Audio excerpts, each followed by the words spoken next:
Hello everyone, இனிலேருந்து நாம உங்களில் சிலர் கேட்டுக்கிட்ட மாதிரி ஒரு டாக்ஸிக்கான சைனீஸ் ட்ராமா தான் பார்க்க போகிறோம். அதுக்கு முன்னே இன்னும் நம்ம சேனலுக்கு சப்ஸ்கிரைப் பண்ணாதவங்க சப்ஸ்கிரைப் பண்ணிக்கோங்க. ஓகே, இப்போ நாம இன்னைக்கான எபிசோட்குள்ளே போகலாம்.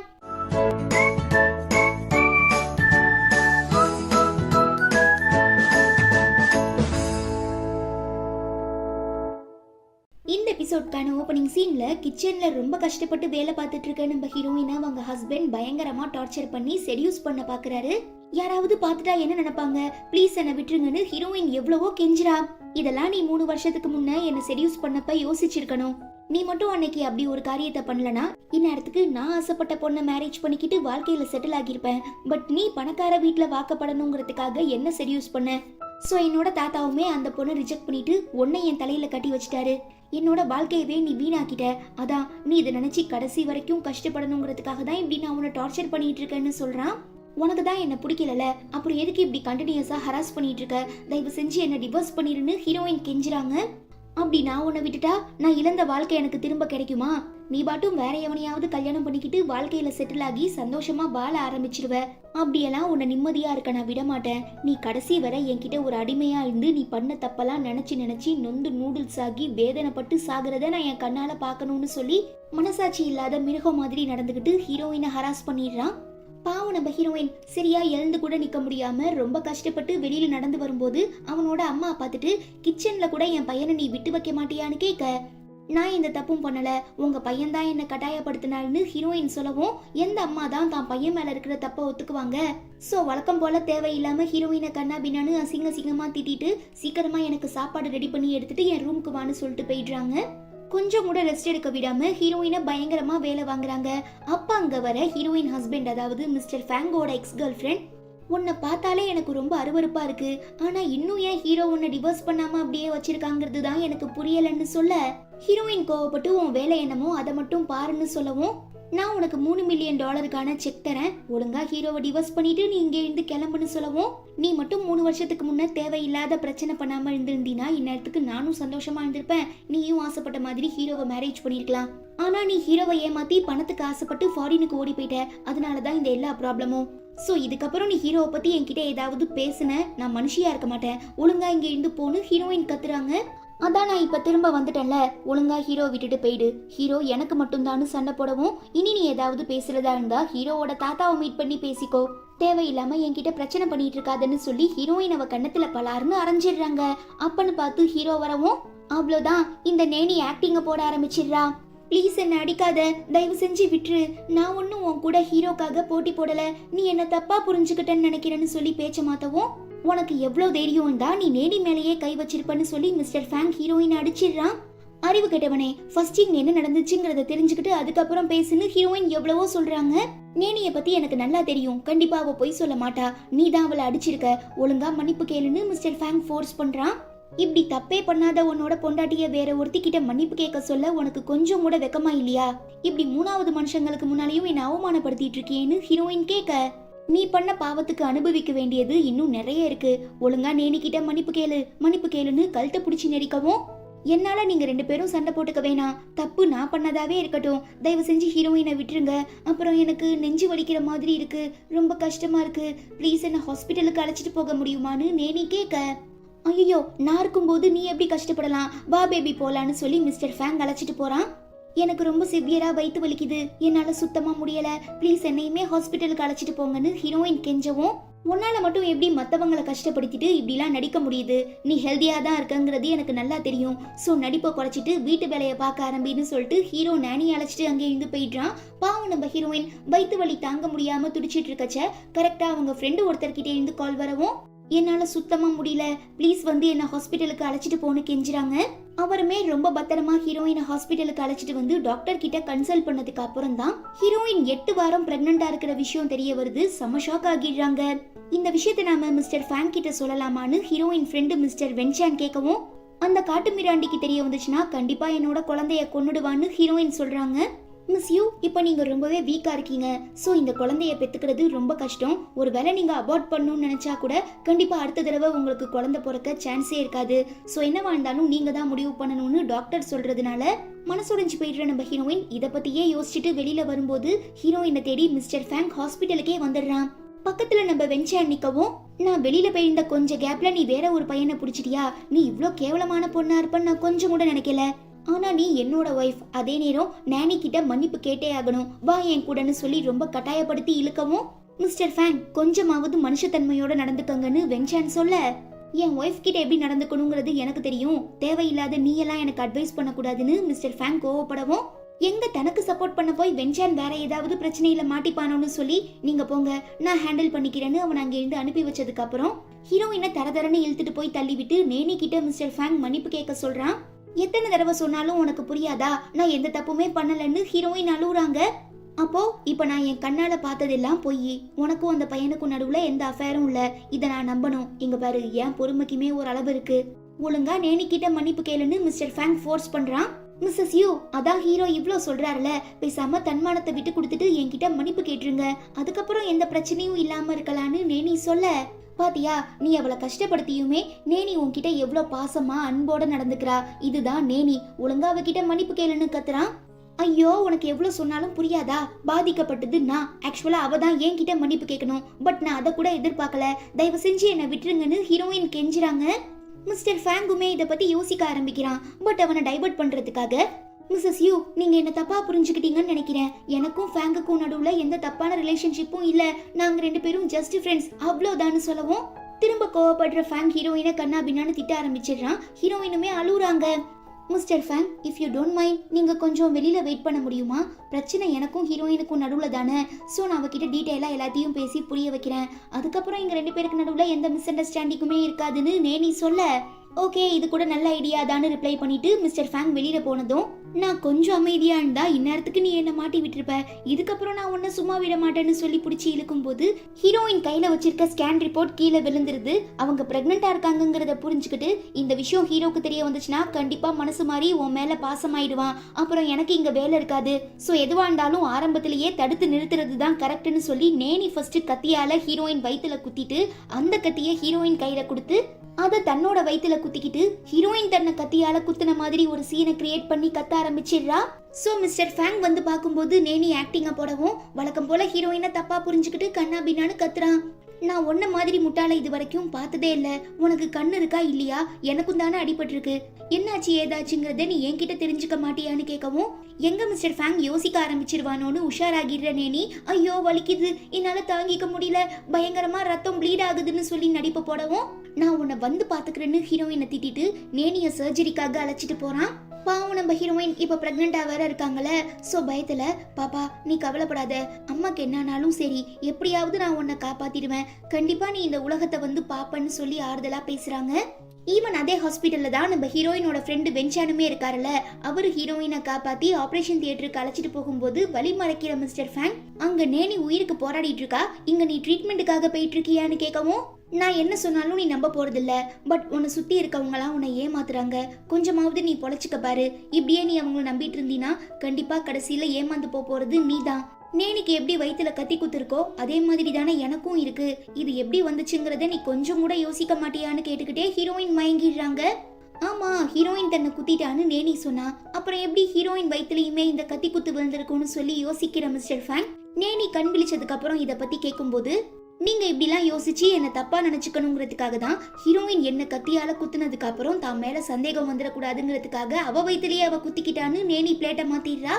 இல்ல ஹீரோயினை பத்தி எனக்கு நல்லா தெரியும், அவ இப்படிலாம் பண்ணிருக்க மாட்டான்னு மிஸ்டர் ஃபேங் சொல்லவும், அப்ப நீங்க என்ன நம்பலையா, என் மேலேயே சந்தேகப்படுறீங்களா, நான் உங்ககிட்ட ஒரு உண்மையை சொல்லவா, ஹீரோயின் என்ன கத்தியால வயிற்றுல குத்துனதுனால என்னோட யூட்ரஸ் அதாவது கர்ப்பப்பை பயங்கரமா பாதிக்கப்பட்டுருச்சான், ஸோ இதுக்கப்புறம் கண்டிப்பா என்னால குழந்தை பெற்றுக்க முடியாதுன்னு டாக்டர் சொல்லிட்டாங்க, இது எல்லாத்துக்குமே ஹீரோயின் தான் காரணம்னு சொல்லி அளவும், மிஸ்டர் ஃபேங்குமே நம்பி நீ எதை நினைச்சும் வருத்தப்படாத, நான் உன்னை பத்திரமா பாத்துக்கிறேன்னு வாக்கு தரான். தென் நம்ம ஹீரோயின் ரெக்கவர் ஆனதும் வென்சன், இப்போ உனக்கு எந்த பிரச்சனையும் இல்லையா, குழந்தையுமே ரொம்ப சேஃபா இருக்கான், பட் நீ ரெஸ்ட் எடுத்து ஆகணும், அதுலயும் உன்னோட மென்டல் ஹெல்த் ரொம்ப முக்கியங்கிறதுனால நீ தேவையில்லாம ஹீரோ கிட்ட பேச்சு எதுவும் வச்சுக்காதன்னு அட்வைஸ் பண்ணிட்டு இருக்கும் போது, என்ன உடம்பு சரியான கொஞ்ச நேரத்திலேயே நீ இவன் கூட ஊர் சுத்த கிளம்பிட்டியான்னு மிஸ்டர் ஃபேங் கேட்க, பைக் வந்ததெல்லாம் பேசிட்டு இருக்காதன்னு வென்சான் திட்டுறான். உண்மையை சொன்னா என்ன கோவம் வருதா, உங்க 2 பேருக்கு நடுவுல அஃபேரையும் தாண்டி வேற ஏதோ ஒரு விஷயம் இருக்கு, அது என்னங்கறத நான் தெரிஞ்சுக்கலாமான்னு ஃபேங் கேட்க, தப்பானவங்களால மட்டும்தான் இப்படி தப்பா யோசிக்க முடியும், இதுக்கப்புறம் என்னால உன் கூட இருக்க முடியாதுன்னு சொல்லிட்டு ஹீரோயின் வென்சானோட கிளம்பும் போது, இவ எனக்கு ஒய்ஃபா இருக்கிற வரைக்கும் எனக்கு அடிமையா தான் வாழ்ந்தாகணும், யார் நினைச்சாலும் இவளை என்கிட்ட இருந்து காப்பாற்ற முடியாதுன்னு சொல்லி மிஸ்டர் ஃபேங் ஹீரோயினை கட்டாயப்படுத்தி இழுத்துட்டு போயிடுறான். தடுக்க ட்ரை பண்ற வென்சானையும் தன்னோட ஆளுங்களை வச்சு லாக் பண்ணிடுறான். அப்புறம் என்ன, வீட்டுக்கு வந்ததும் நம்ம ஹீரோயினை பயங்கரமா ஹராஸ் பண்ண ட்ரை பண்ணும்போது அவங்களுக்கு வாமிட் வந்துடவும், நீ என்ன பிரெக்னண்டா இருக்கியான்னு மிஸ்டர் ஃபேங் கேட்க, அதுக்கெல்லாம் வாய்ப்பே இல்ல, போயும் போயும் ஒன்ன மாதிரி ஒரு கேவலமானவனோட குழந்தையெல்லாம் என்னால சுமக்க முடியாதுன்னு ஹீரோயின் போய் சொல்லிடுறா. அப்ப நீ வென்சான் கூட பழகுறது கேவலம் இல்லையான்னு மிஸ்டர் ஃபேங் கேட்க, ஆமா கேவலம் தான், நானுமே கேவலமானவ தான், அப்புறம் எதுக்காக என்ன தேடி வந்திருக்க, ஒழுங்கா இங்க இருந்து போன்னு கத்துறதுனால நீ என்ன எனக்கு ஆர்டர் போடுறது, இப்ப நான் போடுறேன் பாருன்னு சொல்லி ஹீரோயினை ஒரு கேஜ்குள்ள நாய் மாதிரி கட்டி போட்டு டார்ச்சர் பண்ண ஆரம்பிச்சிடுறான். ஹீரோயினால தாங்க முடியல, என்ன வெளியில விடு வெளியில விடுன்னு கத்துறத பார்த்து பாவப்படுற அந்த வீட்டு மேடம்மா, பாப்பா நான் இந்த கூண்டை ஓபன் பண்ணி விடுறேன், நீ ஹீரோ கண்ணில் படாம இங்க இருந்து எஸ்கேப் ஆகிருன்னு ஐடியா தரவும், வரட்டாமா மேட்ருன்னு சொல்லி ஹீரோயின் ஓடிடுறா. ஆனா என்ன, பாதி வழியிலேயே மிஸ்டர் ஃபேங் கிட்ட தொக்கா மாட்டிக்கிறா. இப்படிலாம் நீ என்ன கூண்டுக்குள்ள அடைச்சி வச்சு கட்டி போட்டு டார்ச்சர் பண்ணதெல்லாம் மனித உரிமை மீறல், இது இல்லீகல், விஷயம் தெரிய வந்துச்சுன்னா கண்டிப்பா உன்னை போலீஸ் அரெஸ்ட் பண்ணிட்டு போயிருவாங்கன்னு ஹீரோயின் மிரட்ட. ஓ அப்படியா, உனக்கு என் கூட இருக்க பிடிக்கல அவ்வளோதானே, தாராளமா நீ இங்க இருந்து போ, பட் அதுக்கு முன்னே இதை பார்த்துட்டு போன்னு சொல்லி ஹீரோயினுக்கு உதவி பண்ணாங்கல்ல அந்த மேடம்மா, அவங்கள கட்டி போட்டு வச்சிருக்கிறத காட்டவும், நான் தானே உங்ககிட்ட இருந்து எஸ்கேப் ஆனேன், எதுக்கு அவங்கள டார்ச்சர் பண்ணிட்டு இருக்கேன்னு கேட்க, நீ என்கிட்ட இருந்து எஸ்கேப் ஆக அவங்க தானே உனக்கு உதவி பண்ணாங்க, ஸோ அவங்க மேலேயும் தப்பு இருக்கு, நீ போமா போ, அதான் அவங்க கிடைச்சிட்டாங்களே, அவங்கள நான் எனக்கு பிடிச்ச மாதிரி டார்ச்சர் பண்ணிக்கிறேன்னு மிஸ்டர் ஃபேங் சொல்லவும், ப்ளீஸ் தயவு செஞ்சு அவங்கள விட்டுரு, எனக்கு உதவி பண்ண பாவத்துக்காக அவங்க கஷ்டப்பட வேண்டாம், உனக்கு இப்போ நான் தானே வேணும், நானே வரேன்னு சொல்லி ஹீரோயின் திரும்ப மிஸ்டர் ஃபேங் கூட போயிடுறா. இப்ப இங்க நடந்த எல்லா விஷயங்களையும் மிஸ்டர் ஃபேங் நேனி கிட்ட சொல்ல, ஐயோ அவளே தப்பிச்சு போனா கூட இந்த முட்டாப்பைய விட மாட்டான் போலியே, ஒருவேளை அவ பிரெக்னண்டா இருக்கிறது தெரிய வந்துச்சுன்னா கண்டிப்பா நமக்கு சங்குதான், சோ எப்படியாவது 2 பேரையும் பிரிச்சாகணும்னு சொல்லி ரெக்கவர் ஆகி வீட்டுக்கு வந்ததும் ஹீரோயினை பார்த்து, மிஸ்டர் ஃபேங் இப்படி உன்னை கூண்டுக்குள்ள கட்டி போட்டு வச்சிருக்கிறத பார்க்கும்போது எனக்கு ரொம்பவே ஆனந்தமா இருக்கு, ஆனா நாளுக்கு நாள் நீங்க 2 பேருமே க்ளோஸ் ஆயிட்டு இருக்கீங்க, இதை இப்பயே நான் தடுத்தா மட்டும்தான் நான் ஆசைப்பட்ட எல்லாத்தையுமே நிறைவேற்றிக்க முடியும், ஸோ நீ இங்க இருந்து எஸ்கேப் ஆகுறதுக்காக நான் உனக்கு உதவி பண்றேன், அதுக்கு நன்றி கடனா மிஸ்டர் ஃபேங் கண்ணில் படாத மாதிரி நீ எங்கேயாவது ஓடி போயிரு, திரும்ப இந்த இடத்துக்கு வந்துடாதன்னு சொல்லி கேட்டை ஓபன் பண்ணி விடவும், விட்டா போதும்னு சொல்லி ஹீரோயின் அங்கே இருந்து எஸ்கேப் ஆகி ஓடிடுறாங்க. ஆனா நேனி தான் பயங்கரமான தில்லாலங்கடியாச்சே, உடனே மிஸ்டர் ஃபேங்க்கு கால் பண்ணி, ஹீரோயின் என்ன அடிச்சு போட்டுட்டு வீட்ல இருந்து தப்பிச்சிட்டா, என் காலில் பயங்கரமா அடிபட்டிருக்கு, என்னால நிக்க கூட முடியல, ப்ளீஸ் சீக்கிரமா வீட்டுக்கு வந்து என்ன ஹாஸ்பிட்டலுக்கு அழைச்சிட்டு போங்கன்னு சொல்லி அழுது சீன் போட ஆரம்பிச்சிடுறா. தென் தப்பிச்சு வந்த நம்ம ஹீரோயின் இதுக்கப்புறமாவது நிம்மதியா இருக்கலாம்னு நினைச்சா 2 ரவுடி பசங்க வழி மறைச்சி அவங்க கிட்ட தப்பா நடந்துக்க முயற்சி பண்றாங்க. நான் யாருன்னு தெரியுமா, மிஸ்டர் ஃபேங்கோட ஒய்ஃப், அவருக்கு மட்டும் நீங்க இப்படி என்கிட்ட நடந்துக்கிற விஷயம் தெரிய வந்துச்சுன்னா கண்டிப்பா உங்களை சும்மா விட மாட்டாங்கன்னு ஹீரோயின் சொல்ல, ஆட ஏமா நீ வேற, அந்த மிஸ்டர் ஃபேங் தான் உன்னை அபியூஸ் பண்ண சொல்லி எங்களுக்கு பணம் கொடுத்துருக்காரு, சோ தேவையில்லாம சீன் போட்டுட்டு இருக்காம ஒழுங்கா எங்களுக்கு கம்பெனி கொடுன்னு சொல்லி ஹீரோயினை பக்கத்துல இருக்கிற ஒரு கிளப்புக்கு அழைச்சிட்டு போயிடுறாங்க. பட் ஹீரோயின் நம்பவே மாட்டா, கண்டிப்பா மிஸ்டர் ஃபேங் அப்படிலாம் பண்ணிருக்க மாட்டாருன்னு சொல்லவும், அப்ப நீ நம்ப மாட்டீல, சரி நானே அவருக்கு கால் பண்ணி தரேன், எதுவா இருந்தாலும் பேசிக்கோன்னு சொல்லி கால் பண்ணி தரான். ஆக்சுவலா மிஸ்டர் ஃபேங்கோட பேரை யூஸ் பண்ணி இப்படிலாம் தப்பு பண்ணிட்டு இருக்கிறது நேனி தாங்கிறதுனால கால் அட்டன் பண்றவ அவரை குளிச்சிட்டு இருக்காரு, சோ மிஸ்டர் ஃபேங் சொல்லி காசு கொடுத்த மாதிரி ஹீரோயினை அபியூஸ் பண்ணிடுங்கன்னு சொல்லி காலை கட் பண்ணிடவும், ஹீரோயினுக்கு தூக்கி வாரி போட்டுருது, நம்ப முடியாம ரொம்ப அதிர்ச்சி ஆகிடுறாங்க. ஆனா இது எதுவுமே தெரியாத மிஸ்டர் ஃபேங் வீட்டுக்கு வந்து பார்க்கும்போது, என்ன ஹீரோயின் தள்ளி விட்டுட்டு ஓடி போயிட்டா, என் காலில் சிவியரா அடிபட்டிருக்கு, ப்ளீஸ் என் கூட ஹாஸ்பிட்டலுக்கு வாங்கன்னு நேனி கூப்பிட, இப்போதைக்கு ஹீரோயினை தேடி கண்டுபிடிச்சி திரும்ப வீட்டுக்கு அழைச்சிட்டு வரது தான் எனக்கு ரொம்ப முக்கியம், ஸோ நான் என்னோட ஆளுங்களை அனுப்பி வைக்கிறேன், அவங்க கூட நீ ஹாஸ்பிட்டலுக்கு போயிட்டு வான்னு சொல்லிட்டு ஹீரோயினை தேடி மிஸ்டர் ஃபேங் கிளம்பிடுறான். இங்க தன்னை காப்பாத்திக்கிறதுக்காக போராடிட்டு இருக்க நம்ம ஹீரோயின் ஒரு கட்டத்துக்கு அப்புறம் பொறுமை இழந்து பக்கத்துல இருக்கிற பாட்டில் எடுத்து அவன் மண்டையிலேயே அடிச்சு உடைச்சிட்டு அங்கிருந்து எஸ்கேப் ஆகி வெளியில வரும்போது கரெக்டா மிஸ்டர் ஃபேங் கிட்ட மாட்டிக்கிறாங்க. வழக்கம் போல அவன் புரிஞ்சுக்காம ரொம்ப கேவலமா அசிங்கமா பேசவும், போடா அறிவு கேட்ட பைத்தியக்காரா, உன்னாலதான் இந்த எல்லா பிரச்சனையும், நீதான காசு கொடுத்து இப்படி என்ன பண்ண சொன்ன, அப்புறம் என்ன தெரியாத மாதிரி இப்படி வந்து தப்பா பேசிட்டு இருக்கன்னு ஹீரோயின் சண்டை போடுறாங்க. ஒன்னும் புரியாத இவன், இப்ப நீ எதை பத்தி பேசுற, நான் யாருக்கு காசு கொடுத்தேன்னு கேட்டதுக்கு அப்புறம் தான் இது எல்லாத்துக்குமே காரணம் நேனிங்கிறத புரிஞ்சுக்கிற நம்ம ஹீரோயின், என்னதான் நாம சொல்லி புரிய வைக்க முயற்சி பண்ணாலும் கண்டிப்பா இவனுக்கு விளங்காதுங்கிறத உணர்ந்து, எப்பாடே தயவு செஞ்சு என்னை விட்டுடா, இதுக்கப்புறம் கண்டிப்பா உன் கூட சேர்ந்து என்னால வாழ முடியாது, நான் வேற எங்கேயாவது போய் பொழைச்சுக்கிறேன்னு எவ்வளவோ கெஞ்சுறாங்க, நீ எனக்கு மட்டும்தான் சொந்தம், வேற யாரையும் நான் உன் பக்கத்துல நெருங்க கூட விட மாட்டேன்னு சொல்லி அந்த இடத்துலயே ஹீரோயின் கிட்ட தப்பா நடந்துக்க முயற்சி பண்றான். கோவப்படுற நம்ம ஹீரோயின் வேற வழி இல்லாம ஒரு கண்ணாடி பாட்டில உடைஞ்ச அந்த துண்டை தன்னோட கழுத்துல வச்சுக்கிட்டு, இதுக்கப்புறம் நீ என் பக்கத்துல க்ளோஸா வந்தீனா நான் கழுத்தறுத்து செத்து போயிருவேன்னு மிரட்டவும், செத்துப்போமா, தாராளமா செத்துப்போ, நான் உன்னை தடுக்க போறதில்ல, நான் உன்னை டிவோர்ஸ் பண்ண மாட்டேன்னு சொன்னது உண்மைதான், அதுக்குன்னு நீ செத்து போயிட்டா நான் வருத்தப்படுவேன்னு சொல்லவே இல்லையே, அதனால நீ இப்ப செத்து போனா கூட நான் ஃபியூச்சர்ல ரொம்பவே நிம்மதியா இருப்பேன்னு மோட்டிவேட் பண்ற மாதிரி பேசவும், செத்தா மட்டும்தான் இவங்க கிட்ட இருந்து நமக்கு விடுதலை கிடைக்கும்னா நாம இப்பயே வாழ்க்கைய முடிச்சுக்கலான்னு சொல்லி ஹீரோயின் அந்த கண்ணாடி துண்டை தன்னோட கழுத்துல அழுத்தமா குத்துறாங்க. ரத்தம் வர ஆரம்பிச்சிடுது. மிஸ்டர் ஃபேங் பார்த்துட்டு மிரண்டு போயிடுறான். அப்ப கரெக்டா உள்ள வர நம்ம வெஞ்சான் ஹீரோயினை காப்பாத்திடுறான். அது எப்படிரா, இவளுக்கு ஏதாவது பிரச்சனைனா கரெக்டா உள்ள வந்து நிக்கிறேன்னு மிஸ்டர் ஃபேங் கேட்க, உன்ன மாதிரி ஒரு மனசாட்சியே இல்லாத மிருகத்தை என் ஃப்ரெண்டு மேரேஜ் பண்ணிக்கிட்டதுக்கு அப்புறம் எப்படி என்னால நிம்மதியா இருக்க முடியும்? ஹீரோயினோட உயிரை காப்பாத்துறதுக்காக நான் எப்போதுமே அவ பக்கத்துல இருந்தாகணுங்கிற சிச்சுவேஷன்ல இருக்கேன். சோ இதுக்கப்புறம் நீ தேவையில்லாம ஏதாவது பிரச்சனை பண்ண, அப்புறம் நான் உனக்கு எதிரியாகி கடைசி வரை உன்னை நிம்மதியாவே இருக்க விட மாட்டேன்னு சொல்லிட்டு ஹீரோயினை காப்பாத்தி அங்கேருந்து அழைச்சிட்டு போய் ஹாஸ்பிட்டல் அட்மிட் பண்றான். தென் ஹாஸ்பிட்டல்ல இருக்க நம்ம ஹீரோயின் மயக்கத்துல இருந்து கண் விழிச்சதும், இப்ப என் குழந்தை எப்படி இருக்கான்னு கேட்க, எந்த பிரச்சனையும் இல்ல, 2 பேருமே நல்லா இருக்கீங்க. ஆமா, நீ இன்னும் ஸ்கிரீன் ரைட்டர் ஆக ஆசைப்படுறியான்னு வெஞ்சான் கேட்க, ஆசைப்பட்டு என்ன பிரயோஜனம், அதெல்லாம் நடக்க வாய்ப்பே இல்ல, நான் என்னைக்கு மிஸ்டர் ஃபேங்க்கு வாக்கப்பட்டேனோ அன்னைக்கே என் வாழ்க்கை டோட்டலா அழிஞ்சு போயிடுச்சு, இனி என்னோட கனவு லட்சியத்தெல்லாம் பத்தி என்னால கொஞ்சம் கூட யோசிக்க முடியாதுன்னு ஹீரோயின் ஃபீல் பண்றாங்க. நீ எதுக்காக வருத்தப்படணும், நீ ஓகேன்னு ஒரு வார்த்தை சொன்னா போதும், மிஸ்டர் ஃபேங் கிட்டே இருந்து உன்னை காப்பாத்தி உனக்கு பிடிச்ச மாதிரி உன்னோட வாழ்க்கையை மாத்த என்னால முடியும், அதனால நீ தேவையில்லாம வருத்தப்பட்டு உன்னோட வாழ்க்கையை இழந்துட்டு உட்காராதுன்னு சொல்லிட்டு இருக்கும்போது, இந்த மாதிரி மிஸ்டர் ஃபேங் புதுசா இந்த டிராமா சீரீஸ்லாம் எடுப்பாங்கல்ல, அந்த மாதிரி ஒரு கம்பெனி ஸ்டார்ட் பண்ண போறாருன்னு நோட்டிபிகேஷன் வரவும் வென்சான் ஹீரோயின் கிட்ட காட்டுறாரு.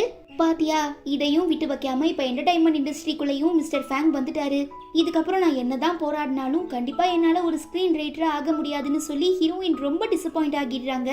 இருந்தாலும் நம்ம வென்சான் ஹீரோயினை பயங்கரமா மோட்டிவேட் பண்ணவும், ஓகே ஃபைன், நான் என்னோட கனவையும் லட்சியத்தையும் யாருக்காகவும் விட்டு கொடுக்க போறதில்ல, இப்ப நான் ஆசைப்படுற மாதிரி ஒரு ஸ்கிரீன் ரைட்டர் ஆகணும்னா அதுக்கு ஃபர்ஸ்ட் மிஸ்டர் ஃபேங்கை டிவோர்ஸ் பண்ணணும், எங்க 2 பேருக்கு நடுவுல இருக்கிற பிரச்சனையை கிளியர் பண்ணா மட்டும்தான் என் கெரியர்ல என்னால கான்சென்ட்ரேட் பண்ண முடியும்னு ஹீரோயின் சொல்லிடுறாங்க. கட் பண்ணா மிஸ்டர் ஃபேங் நேனி கூட ஜோடியா சேர்ந்து அந்த என்டர்டைன்மெண்ட் கம்பெனியை ஓபன் பண்றத சுத்தி இருக்கிற கெஸ்ட் எல்லாம் பார்த்துட்டு, வாவ், இவங்க பேர் பார்க்கவே செம்ம கியூட்டா இருக்கு, இவங்க 2 பேரும் ஜாடி கேத்த மூடி ரபனே பனாத்தே ஜோடின்னு சொல்லி பயங்கரமா புகழ்ந்துட்டு இருக்கும்போது, கரெக்டா அந்த ஸ்பாட்டுக்கு வர நம்ம ஹீரோயின் வந்திருக்க எல்லா கெஸ்ட்டுக்கு முன்னாலையும், மிஸ்டர் ஃபேங் உங்ககிட்ட இருந்து எனக்கு டிவோர்ஸ் வேணும்னு கேட்க, அப்ப மிஸ்டர் ஃபேங்குக்கு ஏற்கனவே மேரேஜ் ஆயிடுச்சா, இவ்வளவு அழகான பொண்டாட்டி இருக்கும்போது எதுக்காக நேனி கூட சுத்திட்டு இருக்காரு, ஓ, மிஸ்டர் ஃபேங்குக்கும் நேனிக்கும் அஃபேர் இருக்கு போல, அதனாலதான் இந்த விஷயம் தெரிஞ்சதுமே அவங்க ஒய்ஃப் டிவோர்ஸ் கேக்குறாங்கன்னு அங்க இருக்கிற எல்லாருமே தப்பா பேச ஆரம்பிச்சிடுறாங்க. அவ்வளவுதான், நேனி டர்ரா கிர்ரா, இவங்கெல்லாம் பேசுறத பார்த்தா எனக்கு ரொம்ப பயமா இருக்கு, என் மானம் போச்சு, மரியாதை போச்சு, எல்லாம் போச்சு, இன்னும் கொஞ்ச நேரத்துல இந்த விஷயம் சோஷியல் மீடியாஸ் ஃபுல்லா வேகமா ஸ்ப்ரெட் ஆகிரும், இதோட என் கெரியர் காலி ஆயிடுச்சுன்னா அதுக்கப்புறம் நான் கண்டிப்பா உயிரோட இருக்க மாட்டேன்னு சொல்லி அளவும், ஒரு நிமிஷம் பொறுமையாரு, நான் பேசிக்கிறேன்னு சொல்லி, மிஸ்ஸஸ் யூன் நீ கிளம்பி வீட்டுக்கு வா, எதுவா இருந்தாலும் நம்ம பேசிக்கலான்னு மிஸ்டர் ஃபேங் சொல்ல, முடியாது, என் இடத்துல வேற எந்த பொண்ணு இருந்திருந்தாலும் கண்டிப்பா இந்த முடிவை தான் எடுத்திருப்பாங்கன்னு ஹீரோயின் சொல்ல, சுத்தி இருக்க ஆடியன்ஸ் எல்லாம் ரொம்ப சப்போர்ட்டிவா, ஆமா ஹீரோயின் சொல்றதுதான் கரெக்ட்னு அவளுக்கு சப்போர்ட் பண்றாங்க. மிஸ் யூன், நீங்க தப்பா புரிஞ்சுக்கிட்டீங்க, எனக்கும் ஹீரோக்கும் நடுவுல எதுவும் இல்ல, உங்களை தான் அவர் உயிருக்குயிரா லவ் பண்ணிட்டு இருக்காருன்னு நேனி சொல்ல, ஓ, ஒரு வேலை அந்த மாதிரி எதுனா இருந்தா எதுக்காக ஹீரோ அவனுக்கு மேரேஜ் ஆன விஷயத்த பப்ளிக்கா அனௌன்ஸ் பண்ணாம கடந்த 3 வருஷமா உன் கூட ஒன்னா சேர்ந்து ஊர் சுத்திட்டு இருக்கணும், என்னோட ஃபேஸ் இல்ல பேரை ரிவீல் பண்ணாம இருந்தா கூட பரவாயில்ல, தனக்கு மேரேஜ் ஆன விஷயத்தையே இவன் எல்லா மக்கள் கிட்டே இருந்தும் மறைச்சிருக்கானா, அப்ப இதுக்கு என்ன காரணமா இருக்கும், ஸோ இதுக்கப்புறம் என்னால் இப்படி ஒருத்தவங்க கூட வாழ முடியாது, நான் டிவோர்ஸுக்கு அப்ளை பண்ணிட்டேன், நாளைக்கு ஈவினிங் கரெக்டாக 5 மணிக்கு கோர்ட்டுக்கு வந்து பேப்பரில் சைன் போட்டுட்டு என்கிட்ட இருந்து டிவோர்ஸ் வாங்கிட்டு போங்கன்னு சொல்லிட்டு ஹீரோயின் கிளம்பிடுறா. மிஸ்டர் ஃபேங் செம்ம காண்டாகிடுறான், பட் அந்த கோவத்தை வெளியில காட்ட முடியாதுல, ஸோ அடுத்த நாள் ஹீரோயின் சொன்ன மாதிரி சைலண்டா கிளம்பி கோர்ட்டுக்கு போய் பேப்பரில் சைன் போட்டுட்டு ஹீரோயினை டிவோர்ஸ் பண்ணிட்டு வந்துடுறான். ஃபியூச்சர்ல நீங்களும் நேனியும் கல்யாணம் பண்ணிக்கிட்டு குழந்தை குட்டின்னு செட்டில் ஆகி சந்தோஷமா வாழ என்னோட வாழ்த்துக்கள்னு ஹீரோயின் சொல்ல, இதுக்கெல்லாம் ஒரு நாள் நீ கண்டிப்பா அனுபவிப்பேன்னு சொல்லிட்டு மிஸ்டர் ஃபேங் வெளியில வந்ததும், உங்களுக்கு எப்படி நேனியை தெரியும், நீங்க ஃபர்ஸ்ட் அவங்களை எங்க மீட் பண்ணீங்க, எத்தனை வருஷமா உங்க 2 பேருக்கு நடுவுல அஃபேர் இருக்கு, இந்த விஷயம் எப்போ உங்க ஒய்ஃபுக்கு தெரிய வந்தது, இதை பத்தி ஏற்கனவே உங்ககிட்ட பேசியிருக்காங்களான்னு சுத்தி ரவுண்டு கட்டி மீடியா பீப்புள்ஸ் எல்லாம் கொஸ்டின் கேட்கவும், கடுப்பாகிடுற மிஸ்டர் ஃபேங் பொறுமை இழந்து, அடுத்தவன் வாழ்க்கையில என்ன நடக்குதுங்கிறத தெரிஞ்சுக்கிறதுக்கு ஏன் இவ்வளோ ஆர்வம் காட்டுறீங்க, அடுத்தவங்க வாழ்க்கையில எட்டி பார்க்கறதுல அப்படி என்ன உங்களுக்கு ஆனந்தம்னு கேட்டு திட்டிட்டு அங்கே இருந்து கிளம்பிடுறான்.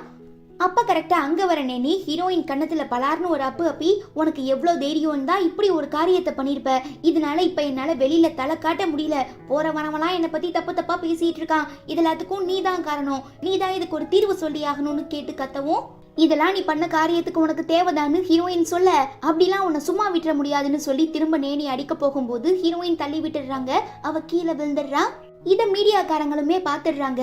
நேனி தான் ஒரு ஆக்ட்ரஸ் ஆச்சே, ஸோ தன்னோட நடிப்பு திறமையை காட்ட ஆரம்பிச்சிடுறா. மிஸ்ஸஸ் யூ, நீங்கள் தப்பாக நினச்சிட்டு இருக்க மாதிரி எனக்கும் மிஸ்டர் ஃபேங்குக்கும் நடுவில் எந்த தொடர்பும் இல்லை. இதை நான் எத்தனையோ தடவை உங்ககிட்ட சொல்லி புரிய வைக்க எவ்வளவோ ட்ரை பண்ணியிருக்கேன். பட் நான் உங்களை விட அழகாக இருக்கேன், ரொம்ப திறமையாக இருக்கேன்னு பொறாமப்பட்டு நீங்கள் இப்படி தேவையில்லாமல் பிரச்சனை பண்ணிட்டு இருக்கீங்க. ஒரு காலத்தில் நானும் மிஸ்டர் ஃபேங்கும் லவ் பண்ணது வேணா உண்மையாக இருக்கலாம், ஆனால் நீங்கள் அவர் அடையணுங்கிறதுக்காக மிஸ்டர் ஃபேங்குக்கு சரக்கில் எதையோ கலந்து கொடுத்து அவர் கூட ஒன் நைட் ஸ்டாண்ட் ஆகி அதை ஒரு காரணமாக வச்சு அவரை மேரேஜ் பண்ணிக்கிட்டீங்க. ஸோ எப்போ அவர் உங்கள் ஹஸ்பண்ட் ஆனாரோ அன்னையிலேருந்தே அவரை நான் நல்ல ஃப்ரெண்டாக தான் பார்த்துட்ருக்கேன். ஆனால் குற்ற உணர்ச்சியில் நீங்கள் உங்கள் மேலே இருக்கிற தப்பை மறைக்கிறதுக்காக எந்த பாவமுமே பண்ணாத எங்கள் 2 பேருக்கும் தண்டனை கொடுக்கறதுல எந்த நியாயமும் இல்லை, ப்ளீஸ் எங்களை விட்டுருங்கன்னு அழுது சீன் போட ஆரம்பிச்சிடுறா. மிஸ் நேனி சொல்றதெல்லாம் உண்மையா? அப்ப மிஸ்டர் ஃபேங் அடையிறதுக்காக தான் நீங்க அவரை ஏமாத்தி செடியூஸ் பண்ணீங்களா? இந்த விஷயம் வெளியில தெரியக்கூடாதுங்கிறதுக்காக தான் இத்தனை நாளா தனக்கு கல்யாணம் ஆன உண்மையவே அவர் மறைச்சாரா? அப்ப கண்டிப்பா தப்பு உங்க பேர்ல தான். எதுக்காக இதை மறைக்கிறதுக்காக அப்பாவியான 2 பேர் மேல தேவையில்லாத பழி போட்டு இப்படி அவமானப்படுத்திட்டு இருக்கீங்க?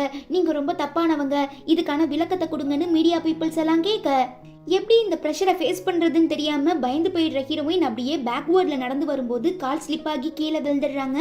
அப்ப கூட விடாம இந்த மீடியா பீப்புள்ஸ் எல்லாம் உண்மையை சொல்லுங்க, ஹீரோவை எதுக்காக நீங்க செடியூஸ் பண்ணீங்க? ஏன் இப்படி வைத்தறிச்சல்லையும் பொறாமையிலையும் மிஸ் நேனி மேல அவதூறு பரப்பிட்டு இருக்கீங்கன்னு கேள்வியா கேட்டு கொலையா கொல்றாங்க. அப்ப கரெக்டா கீழே விழுந்து அடிபட்டிருக்க நம்ம ஹீரோயினுக்கு சிவியரா ப்ளீட் ஆக ஆரம்பிச்சிருது. வலியில கத்துறாங்க. சுத்தி நின்று பார்த்துட்டு இருக்க எல்லாருக்குமே இப்ப நம்ம ஹீரோயின் பிரெக்னண்டா இருக்காங்கிறது தெரிஞ்சு போயிடுது. இதுக்கப்புறம் என்ன ஆக போகுது, எப்படி நம்ம ஹீரோயின் இந்த எல்லா பிரச்சனையும் சால்வ் பண்ணி அவங்க ஆசைப்பட்ட மாதிரி ஒரு பெரிய ஸ்கிரீன் ரைட்டர் ஆக போறாங்கிறத நீங்க தெரிஞ்சுக்கணும்னா செகண்ட் எபிசோட்காக வெயிட் பண்ணுங்க. அவ்வளவுதான், இதோட இந்த எபிசோடுமே முடியுது. இந்த எபிசோடு உங்களுக்கு பிடிச்சிருந்தா மறக்காம லைக் பண்ணிட்டு நம்ம சேனல் வீடியோஸை உங்க ஃப்ரெண்ட்ஸ் அண்ட் ஃபேமிலி கூட ஷேர் பண்ணுங்க. நான் உங்க எல்லாரையும் ரொம்ப சீக்கிரமா செகண்ட் எபிசோட்ல மீட் பண்றேன். Until then, it's bye from Afi and stay tuned with Spectre of Fantasy.